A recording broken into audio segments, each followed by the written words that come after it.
Bonjour tout le monde. Alors, ces dernières 24 heures, les Égyptiens ont montré au monde comment on peut faire une erreur en élisant un pouvoir tyrannique et comment corriger cette erreur très rapidement et le retirer, ce pouvoir-là. Mais remarquez qu'ils étaient 17 millions dans la rue et ils n'ont pas déposé une demande en préfecture avant d'y aller. Et c'était pas une manif qui a duré de 10 heures du matin à midi, mais c'était une manif qui était là pour rester, pour durer, et les gens ont pris la rue et n'ont pas bougé jusqu'à ce que le pouvoir tombe. Mais en fait, une chose pareille, vous ne pouvez pas l'avoir en France, parce qu'en fait, en France, vous n'arriverez jamais, c'est un pays tellement divisé, que vous n'arriveriez jamais à rassembler 17 millions de personnes autour de la même idée. C'est-à-dire que quoi que vous fassiez, hein, quel que soit on va dire le point sensible de la population sur lequel vous touchez en France, ça va toujours, on va dire, mobiliser 100 000 personnes par là, 20 000 par là, 1 million par là, dépendant de ce point que vous touchez. Mais vous n'allez jamais trouver un point commun à tous les Français qui va faire qu'ils sortiront tous comme un seul homme dans la rue. Et ça, en fait, le pouvoir en France, il travaille depuis des décennies, il travaille à créer des divisions, de sorte qu'il s'assurera que quoi qu'il fasse, il n'y aura jamais une masse critique dans la rue qui fera tomber le pouvoir. Les Égyptiens, sur ce sens-là, sont beaucoup plus unis. Ils ont des valeurs qui sont très communes. D'ailleurs, vous remarquez que quand ils votent massivement pour le même pouvoir, mais lorsque ils en ont ras-le-bol, ben ils sont massivement dans la rue pour le faire tomber. Pareil un petit peu ce qui s'est passé en France, c'est-à-dire que les musulmans ont voté à 90% pour Hollande, mais vous allez voir que la prochaine fois, il y aura 10% de musulmans qui voteront pour lui. Donc c'est une communauté qui travaille par masse. On peut lui reprocher énormément de choses, mais on remarque qu'il y a quand même une certaine unité. Alors, la chute de ce pouvoir de M. Morsi, qui s'était déjà dès les premières semaines de son pouvoir, il s'était arrogé autant de pouvoir qu'un pharaon d'ailleurs, c'est-à-dire qu'il s'était mis au-dessus des lois, et c'était partout dans la presse locale qui utilisait le terme de pharaon, il n'est pas de moi.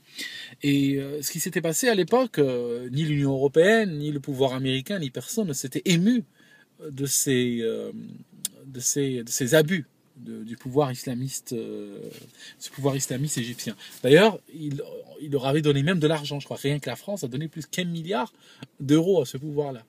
Et en fait, ce qui se passe, c'est qu'aujourd'hui que Morsi est par terre, on entend tout à coup des voix qui disent « Ouais, mais il faut respecter les droits de l'homme de ce monsieur. » Parce qu'ils ont peur qu'il le pendent, en fait. Parce que c'est toujours un risque dans ce pays-là. C'est vrai que si tu bascules très vite dans les pays africains, tu bascules très vite du père de la nation à voir tes intestins étalés sur le trottoir. C'est pratiquement du binaire, quoi. C'est 1-0, c'est très rapide. Si vous voulez, les islamistes sont un fantasme dans énormément de pays arabes. Parce que les gens sont coincés, dans les pays arabo-musulmans, sont coincés généralement entre un ou deux partis qui représentent les mêmes intérêts. Ça signifie des systèmes entièrement corrompus du sommet jusqu'à la base. Et si vous êtes français, par exemple, vous savez exactement de quoi je parle. Des systèmes corrompus qui font semblant de se remplacer alors qu'ils ne représentent qu'un duopoly des mêmes intérêts, si vous voulez. C'est comme un magasin avec deux entrées. Et ce qui se passe, c'est que, alors dans les pays musulmans, ce qui se passe, c'est que les gens se disent, bon, on vote islamiste. Il y a des gens qui sont pas des islamistes sauvages ou quoi que ce soit, mais qui se disent, je vote islamiste parce que c'est la seule manière, en fait, de faire tomber ce système-là. Et voilà, c'est ce qui s'est passé en Égypte. Les gens y ont cru, ils ont voté pour des islamistes. Et puis ce qui se passe, c'est qu'ils ont remarqué que c'était des gens aussi corrompus, voire plus que les autres si la chose est possible. Donc voilà, ils les ont fait tomber, mais en fait ça va être un choc psychologique pour énormément de nations arabo-musulmanes qui votent comme un seul homme pour les islamistes. Donc voilà, on va voir comment ça va se terminer cette histoire, mais c'est déjà très, comment dirais-je, c'est inquiétant, parce que je ne sais pas si les islamistes vont laisser partir le pouvoir comme ça, parce que historiquement, ils n'ont jamais laissé partir le pouvoir comme ça. Historiquement, ils préfèrent, on va dire, le bain de sang, c'est-à-dire que Si vous voulez, je vous explique rapidement comment ça marche. Dans la masse islamiste, vous avez dans cette mouvance-là, on va dire, deux courants. Il y a un courant majoritaire et un courant minoritaire.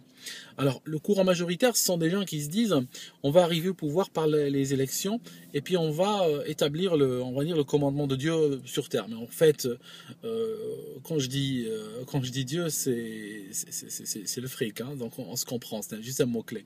Donc ils disent, on établit donc le commandement de Dieu sur terre, et il y a une faction minoritaire toujours dans ces mouvements-là, qui dit non, c'est pas par les élections qu'on peut établir ce commandement-là, mais on l'établira par la force, et par la violence, et par les armes. S'il faut tuer la moitié de la population pour y arriver, on le fera. Et donc, ce qui se passe, c'est que, généralement, cette faction violente reste calme tant que la faction, on va dire, démocratique, hein, c'est pas péjoratif de dire démocratique, hein, pour ce que vaut la démocratie. Donc, cette faction-là démocratique avance on va dire, dans un processus, on va dire, électoral ou autre, mais le but du jeu, c'est quand même le verrouiller une fois qu'elle passe au pouvoir.